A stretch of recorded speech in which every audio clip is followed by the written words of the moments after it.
Chilli powder అన్ని రకాల వంటలకు పచ్చళ్లకు సరైన chilli powder. No colour no chemicals.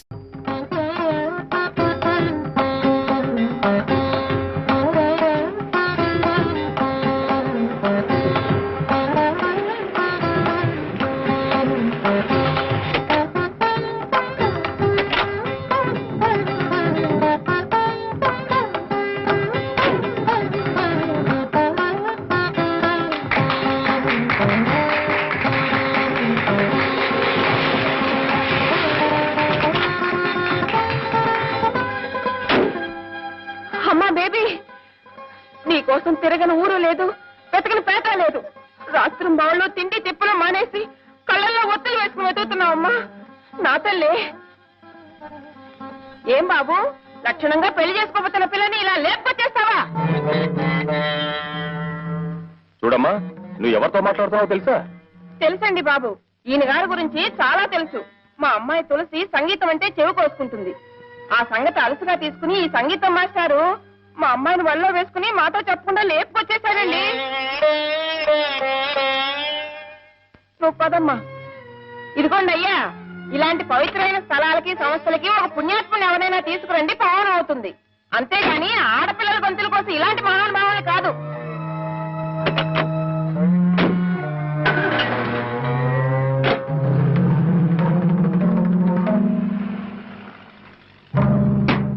కోర్టుకు టైం అవుతూ ఉంది.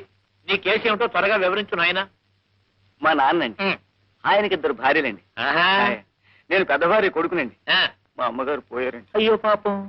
ఇప్పుడండి మా నాన్న తన 2వ భార్య కొడుక్కి ఆస్తంతా రాసేద్దాం అనుకుంటున్నాడు. ఏమండి అమ్మా, ఒకసారిలో వస్తారు? వస్తానమ్మా. నిన్ను కాదు, నన్ను. అవతల పనిలో ఉన్నాను. ఏమిటి ఇది? నిజమేనా అంట? ఏమిటి? నమ్మబుద్ధి కాలేదనుకోండి. అన్నయ్య గారు ఆ తులసిని వెంటేసుకుని ఊళ్ళమ్మడి తిరుగుతున్నారట. అంతవరకు నిజమే. అంతకు మించి నువ్వేమన్నా అబద్ధం. సరేనా? అది కాదండి, ఊళ్ళో అందరూ చెవులు కొరుక్కుంటున్నారు అనుకోండి. కొరుక్కోమను. చెవులేం కర్మ, ముక్కు నోరు కాళ్ళు చేతులు అన్ని కొరుక్కు తినమను. అది కాదు, నేను అవతల పార్టీతో మాట్లాడుతున్నాను. నన్ను డిస్టర్బ్ చేయకు. Don't disturb me. ఏమంటావయ్యా? మీ అమ్మగారికి 2 మొగుళ్ళు, మీ నాన్నగారు పోయారు. కాదండి, మా నాన్నగారికి 2 భార్యలు, మా అమ్మగారు పోయారు. ఓ, ఏమండి?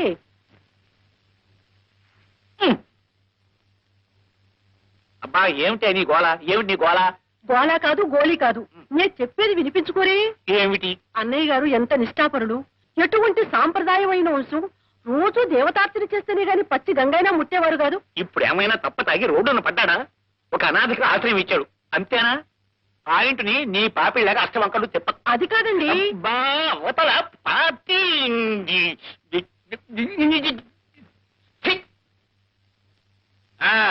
ఏమిటయ్యా నువ్వు అనేది? నీకు 2 భార్యలు, మొదటి భార్య పోయింది. కాదండి, నేను పోయాను. నమస్కారం, వెళ్ళొస్తా. ఇది ఎవరు పోలేదు. రాలేదు. వద్దండి బాబు, వద్దండి. అది కాదండి, అన్నయ్య గారు వారి పెద్దలు నిప్పు కడిగేంత ఆచారవంతులు కదా. మరి ఇలా వెళ్ళింది, పార్టీ బజార్కి వెళ్ళింది.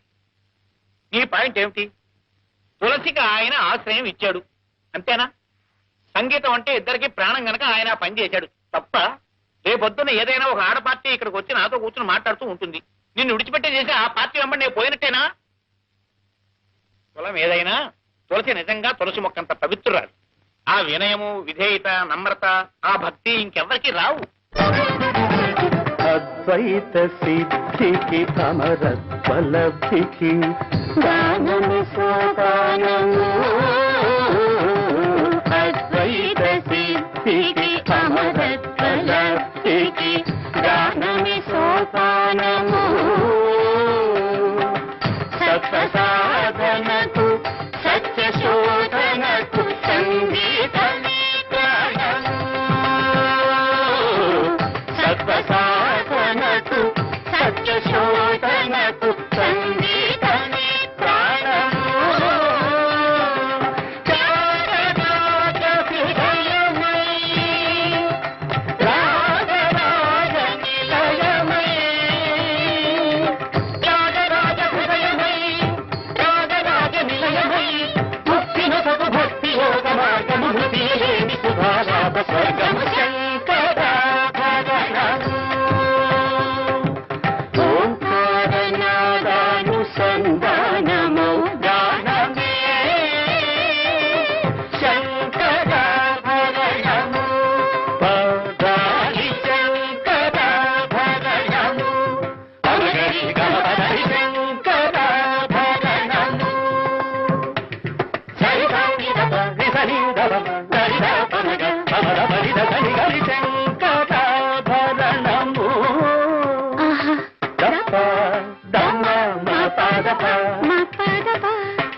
గమ మద దని నిరి మద దని నిరి రిగ గమ మద గరి రి దని నిర ద శంకరాభరణము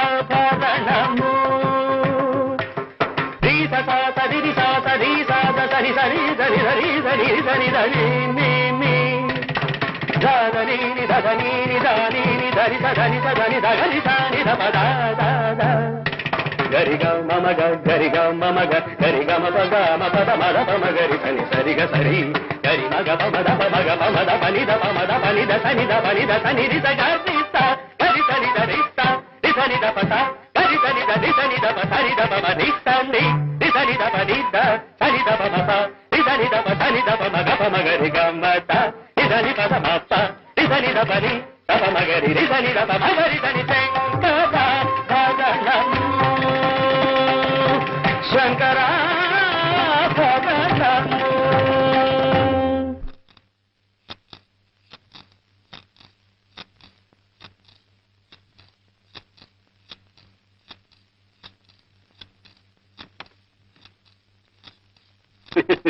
ఇంతకాలం కన్న పట్టిన జాంకాయలా పెటపెటలాడిపోతూ నోరు ఊరించేదాన్ని.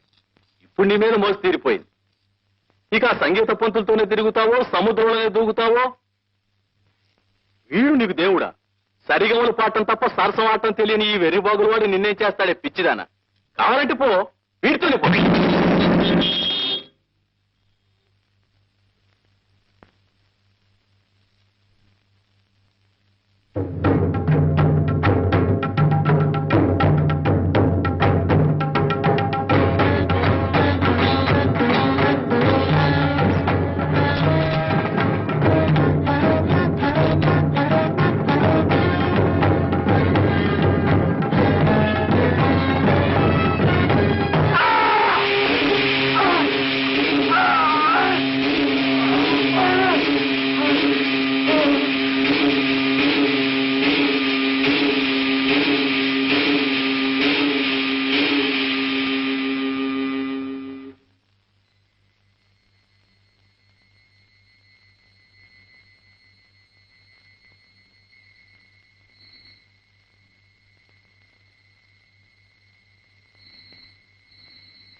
అంటే ఇంతకీ నువ్వు అనేది తులసిని విడిపించాలంటావు, అంతేనా?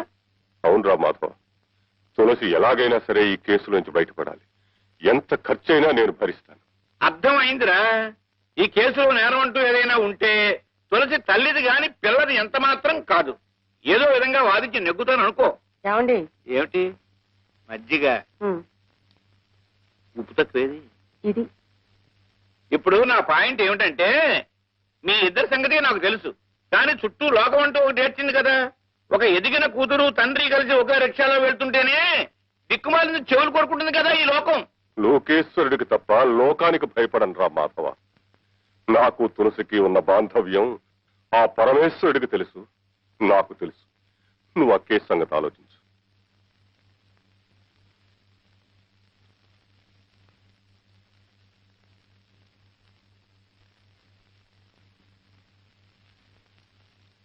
ఈ కేసు ఒప్పుకున్నట్టేనా? ఆహా, రేపు తులసి తరపున వాదిస్తారు కూడానా? వాదించడానికే కాదటే ఒప్పుకున్నది. వాదించి గెలిపిస్తారు కూడానా? గెలిపించడానికేగా వాదించేది. అయితే ముందు అద్దం మగలగొట్టండి. ఎందుకు? నాకు గాజు పెంకు కావాలి. ఏమిటే, నన్ను పొడి చంపుతావా? కాదు, నేనే పొడుచుకు తెస్తాను. భుజాల మీద శంకు చక్రాలు కూడా వేయించుకున్నారు. ఓ బజారు దాన్ని వెనకేసుకొచ్చి వాదిస్తారా? రంగరంగా రంగరంగా.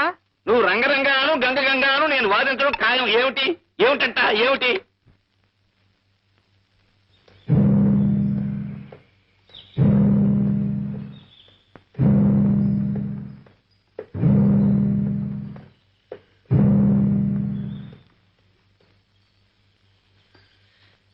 నా కడుపును చెడబుట్టావే నువ్వు. మంచి చెప్పిన మాటలు వెగటైపోయాయన్నమాట. కన్న తల్లినే రచ్చకేడుస్తావా? ఇంతకింత అనుభవించకపోవే. నువ్వేం బాధపడకక్క, నువ్వు తిరిగి వచ్చేలాగా దీన్ని లైన్లో పెడతాగా. దిక్కుమాల సంతానాన్ని కన్నాను, అందుకే అనుభవిస్తున్నాను.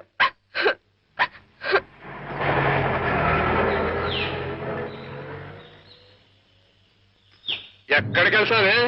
నీ తోడు వచ్చి ఎండేస్తా, జాగ్రత్త. రా ఇంటికి. అమ్మా తల్లి అని బ్రతిలాడితే లాభం లేదే. ఒళ్ళంతా వాతలేస్తే చెప్పిన దగ్గరికి కిక్కులు మరకుండా వెళ్తావు. పద ఇంటికి.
ఇట్లాంటి అనాచారం నేను ఎక్కడా చూడలేదు. అంటూ సొంటూ లేని ఇంట్లో ఒక క్షణం కూడా ఉండలేను. శారదమ్మ తల్లి, నా దోమ నేను చూసుకుంటున్నాను.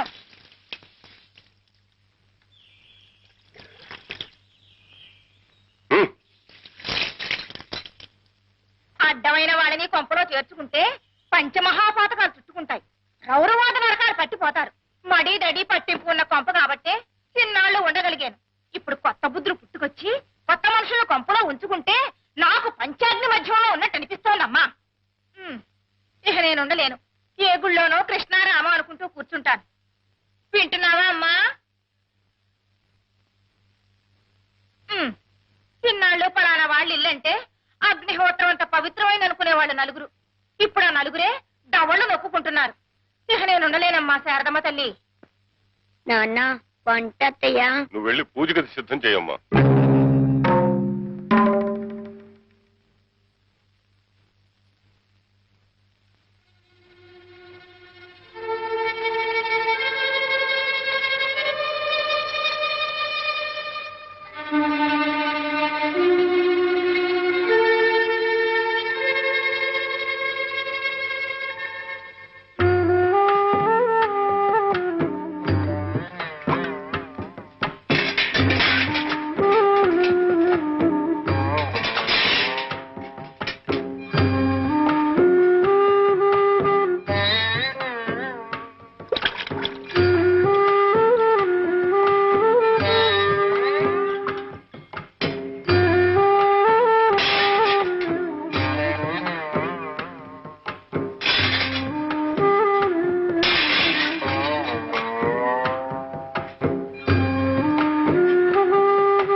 పడిపోయింది నాన్న.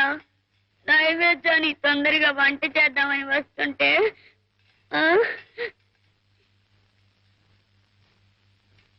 ఏ నీకు వంట చేయడం చేత కదా?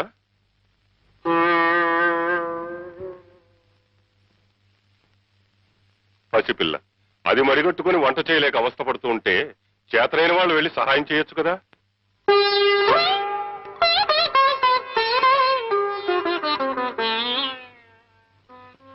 ఆచార వ్యవహారాలు మనసుల్ని క్రమమైన మార్గంలో పెట్టడానికి తప్ప మనుషుల్ని కులమనే పేరుతో విడదీయడానికి కాదు తులసి.